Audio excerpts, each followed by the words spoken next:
So this is bending over to wag the towel to calm heart fire, or swing the head and towel to eliminate heart fire, doesn't really matter, or snakehead swing towel for short. Always go for the shorter name, depending on what form you're doing. Again, the name is varied, but anyway, this one, we're going to go down the Pilates functional style with it, of thinking with the bones, talking with the bones, spinal awareness basically, which is really important. I'm just going to adjust this a little bit. There, that's better. So yeah, snakehead swing towel, really good for spinal awareness. The motion is really good as well. It's like a really nice movement based one, very nice feeling. It's a bit like a sort of yawning type stretch you might do as well, you know, on a lesser plane. Again, these are the ones I like. They're like that first sort of yawn in the morning, nice releases in the body, nice movement in the body, sets that vibration off in the body. Again, everything's vibration, everything manifests from vibration, emotions, etc. to get the vibrations right first. So again, qigong ones, or qigong, whatever I like to call it, they're great for setting up a good vibration in the body, within the organs, the cells of the body, and the cellular structure of the body, with the breathing, the motion, the movement. Obviously, we're putting the Pilates set up. It's not the end of the world. Again, people got bad backs, etc. They can really do this one. You can lessen it. Just be careful. You can do a shorter range, make it a little bit easier. Adapt it to your body. Remember, it's your union of your mind and body. So, snakehead swing towel. We're going to go with the Pilates setup, because this is Pilates qigong. That's the way I'm doing it, the style. So, zipping up pelvic floor, scooping out your abdominals, navel towards the spine. That supports the spine. And again, with this one, you can gather in a lot, or you can just do it basically about 30% your maximum. That's where you're most efficient at stabilising the spine. Again, somewhere about that, you can roughly judge that. But again, optional to you, try them all. Again, you might want to gather in and get some real gathering in there, gathering 100%. You might find, obviously you can't do that in everyday life. You should be walking around like this the whole time. So again, that would be overdoing it. And you would tire their muscles very, very quickly.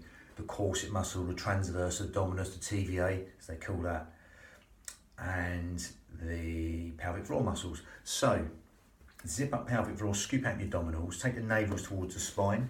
Okay, that's going to help you breathe into these lower lobes of the lungs. You can do this to start off with. Shoulders down, breathe in, organ deep, cell deep, even bone marrow deep, and exhale through pursed lips. So breathe in through the nose and exhale through pursed lips for as long as you like. Okay, lovely. Again, and just make the breathing even. Again, I'm saying as long as you like, but again, just make it even. Don't trying to get that last breath out. Just make them nice and even with the motions and the movement.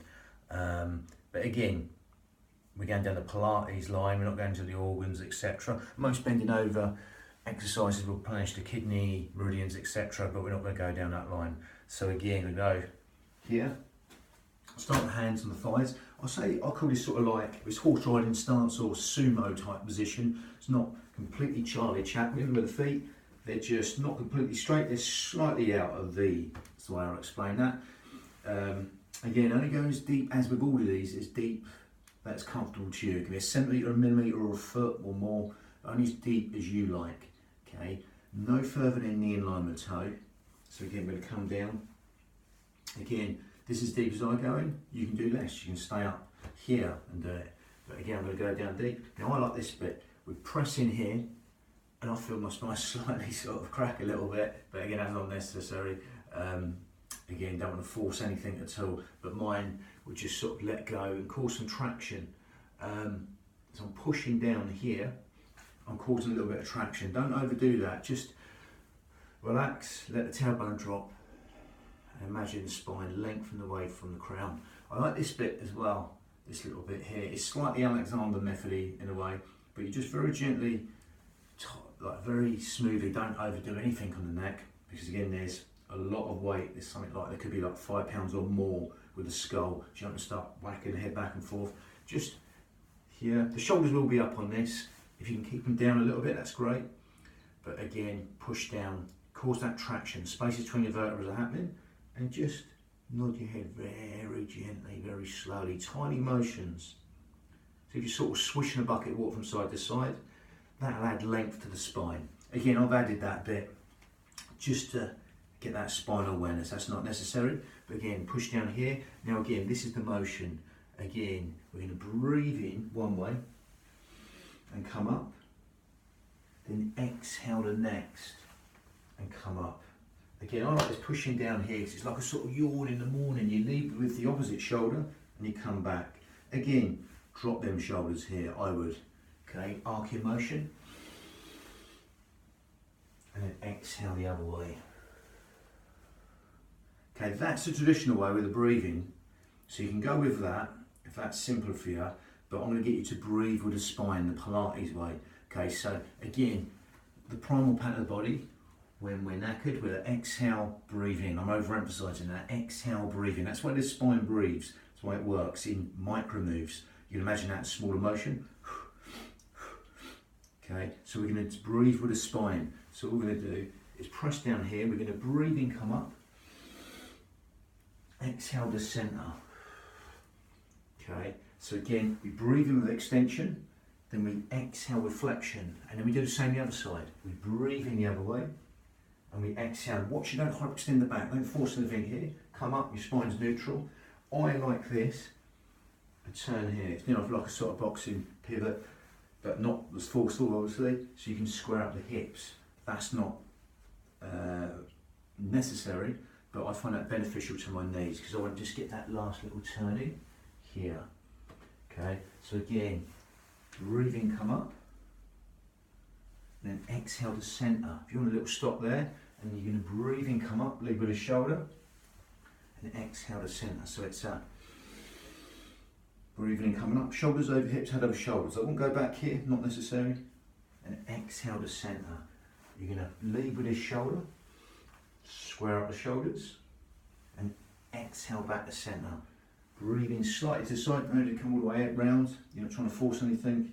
And exhale to center. I find coming on the toes there and just pivoting slightly will save my knee a little bit.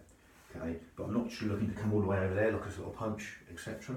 So I'm exhaling to center. Shoulders will come up here, but as they come up here, allow them to drop into the body. So there's a trickle of water just running down the back and dispersing, mounting the shoulders over hips, head over shoulders. Then you exhale to center, empty. Shoulders will come up here. You can leave this out and just put the hands on the hips. I like this press in here because this causes a little bit of traction in the spine. Don't overdo that. Breathing, coming up, exhaling down. Using the visualization of the vertebrae stacking like Lego bricks or books, then unstacking. So exhaling down, breathing, coming up.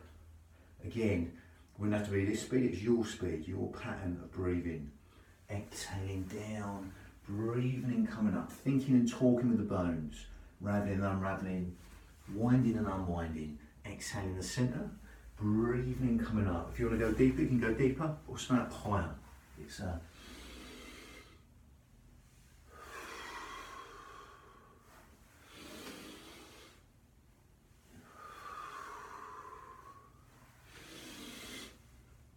again, if you want to slow it down slower than that. It's always best to do the slower you can do it. Obviously don't slow it down so much you're running out of breath.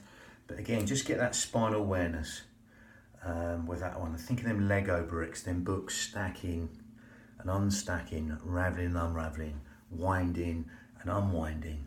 Okay, gathering, navel towards the spine, zipping up and hollowing. Again, if you forget, don't worry, just remind yourself. We're just bringing in them Pilates principles there. And yeah, so that's number 5. Got number 6, 2 hands climb the back to strengthen the kidneys. That's number 6 of the Pilates 8 move qigong sequence based on the 8 brocades, not necessarily bang on it. Yeah, and just showed you the sort of traditional breathing there, but took it away from that. So we just breathe in the spine. Remember that breathing pattern again. when you're sort of knackered, or you got, say you've gone for a run or something, you're knackered. That's how the spine breathes. Exhales genuflection, breathe in's extension, even if it's just a micro move. Sometimes we're talking about these micro moves. That's why we gather in, zip up and hollow, against these little motions. All day long this is happening, and we're gathering in.